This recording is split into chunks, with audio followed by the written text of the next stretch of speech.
An ta'budallaha, upayakan semua kegiatan ibadah. Ka'annaka tara, fa in lam takun tarahu fa innahu yarak. Seakan kita merasa selalu diawasi Allah. Salat merasa diperhatikan Allah. Nah, tancapkan rasa itu. Saya salat tuh diawasin Allah, dilihatin. Walaupun kita tak mampu melihat. Ya, nah itulah ihsan. Lawannya apa? Lawannya riya. Nah, husni ibadatik, memohon pada Allah supaya dibantu setiap ada kegiatan jadi ibadah yang benar. Apa konsekuensinya riya? Riya tuh konsekuensi pertamanya amalnya gugur. Haji riya, gugur hajinya. Hati-hati ya. Umrah riya, gugur umrahnya. Infak riya, gugur infaknya. Infak nih, perhatian. Kadang Allah kasih trigger. Misalnya ada kejadian di Sumatera, ya, orang sebut bencana alam kan. Alam itu apa? Alam itu tanda. Alam itu bahasa Arab, artinya tanda, ruang yang memberi tanda. Seakar dengan kata alamat, tanda. Tanda dari siapa? Tanda dari yang punya, yang merawatnya, yang memilikinya. Merawat, memiliki, mengatur, namanya Rabbun. Rabbun. Jamak dari kata alam itu alamin. Allah sudah mendefinisikan dirinya Rabbul Alamin. Kita katakan Alhamdulillahi Rabbil. Kalau ada bencana di alam, artinya ada tanda dari bencana itu dari yang punya. Ini loh ada yang tidak tepat, ini ada yang nggak benar, ini harus diperbaiki, ini ada yang belum tersambung, ada kasih sayang yang belum datang. Dipilih oleh Allah di Sumatera, ada yang menyaksikan itu mengalami, ada yang meninggal dengan persaksian mengambil menjemput tanda Allah sesuai ajalnya, meninggal, disebut syahid. Maka yang meninggal karena tenggelam, bencana tenggelam dan sebagainya itu syahid. Kalau dia beriman, itu syahid. Apa artinya syahid? Dia menyaksikan ketetapan Allah melalui ajalnya, maka dituliskan syahid. Kan? Tanda yang kedua apa? Ada apa di balik itu? Untuk menelisik sebab supaya berubah. Oh, ini ada peristiwa A, B, C, ada tindakan yang tidak benar, ada kayu yang tiba-tiba menyebar dan sebagainya. Ditelisik dari mana sumbernya, apa masalahnya. Maka turunkan ayat-ayat tentang tanaman, tentang pohon, tentang kebun. 16 ayat dalam Al-Quran. Dihimpun oleh Al-Mundhiri dalam kitabnya Targhib wa Tarhib. Di halaman 312 poin diturunkan. Apa dampaknya merawat pohon, tanaman, apa dampaknya kalau pohon dirusak dan sebagainya. Terus itu tanda. Kemudian ada tanda kasih sayang. Kadang yang diuji di tempat X, kita yang di Z seperti apa kepekaan kita menerapkan sifat keislaman. Hadisnya hafal betul. Wal mu'minu lil mu'mini kal bunyani yasuddu ba'dahu ba'dha. Orang Islam, orang beriman satu dengan yang lainnya seperti satu tubuh yang saling menguatkan, seperti satu bangunan, gitu kan?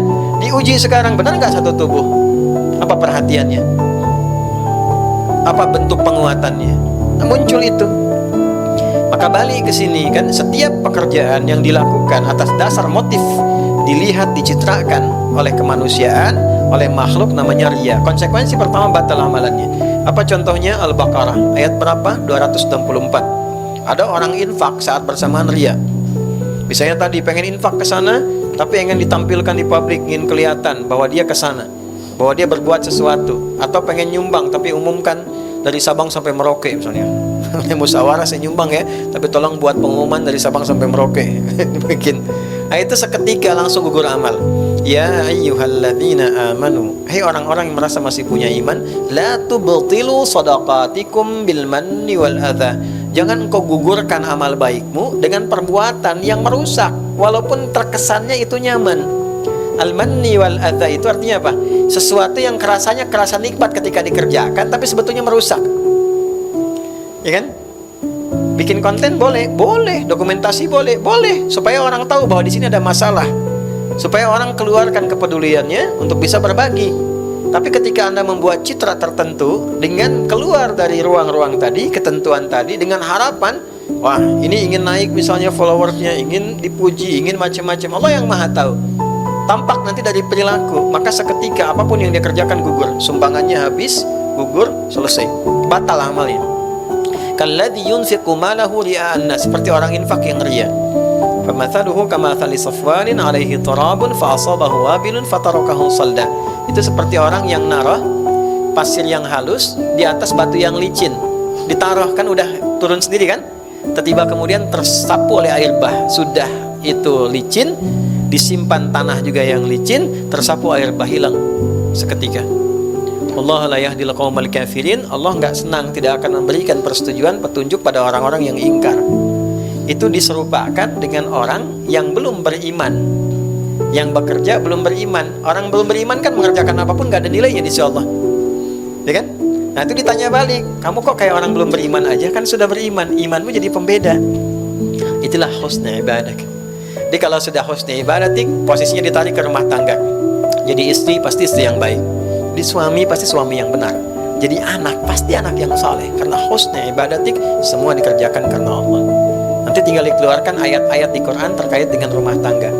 Yang rumah apa, yang tangga apa, gabungkan.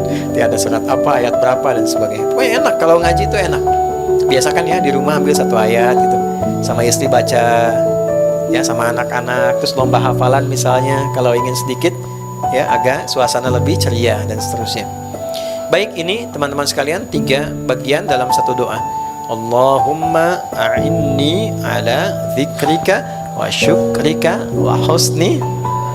Terasa ringan di lisan tapi begitu berat dalam timbangan dan bermanfaat dalam amalan. Sebetulnya ada satu lagi doa, tapi waktunya barangkali tidak mencukupkan untuk dibahas, tapi saya pandu saja sebagai ijazah untuk disampaikan doa. Allahumma inni a'udzubika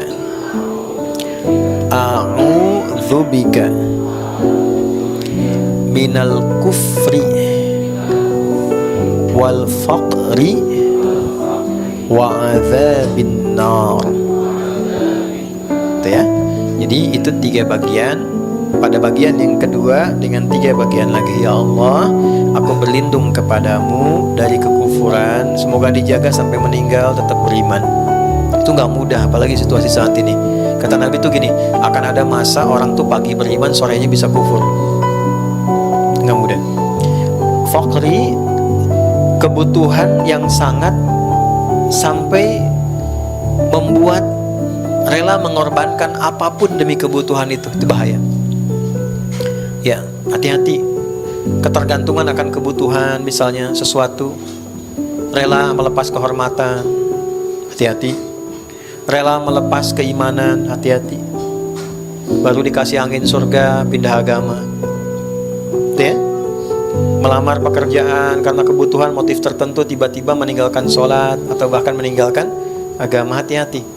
Yang terakhir, adzabil qabri, dunianya aman tapi kan alam kuburnya belum tentu. Setelah dari dunia kan ke alam kubur kan. Nah jadi kita minta perlindungan. Kalau aman di dunia, aman di kubur, pasti aman akhirat. Ya, kata Imam Al-Ghazali dalam Ihya tuh gini, orang itu tidurnya gimana bangunnya, dan orang bangun gimana tidurnya. Orang tidur gimana bangunnya. Anda bermimpi kan, yang dibawa dalam mimpi aktivitas saat bangun kan. Beraktivitas sekarang tiba-tiba mimpi, ke bawah lagi suasana gini, karena kepikiran yang saat bangun terbawa dalam tidur. Orang bangun gimana tidurnya. Saat bangun kan kita kepikiran dalam mimpi tadi dalam tidur. Itu yang dibawa kan. Demikian hidup juga begitu. Alam kubur gimana kita bangunnya sekarang di dunia. Bangun dari kubur gimana situasi kuburnya. Kalau kita sekarang baik, di kuburnya baik. Kalau di kuburnya baik, pasti dibangkitkannya pun dalam keadaan yang baik. Itu yang dimaksud Quran surah 19 di ayat ke-15. Wassalamun alaihi yawma wulida wa yawma yamutu wa yawma yub'atsu hayya. Hidup ideal itu nikmat, nyaman, tentram, sukses, bahagia di dunianya, di alam kuburnya demikian, dan di akhirat pun dibangkitkan dalam keadaan bahagia yang sempurna.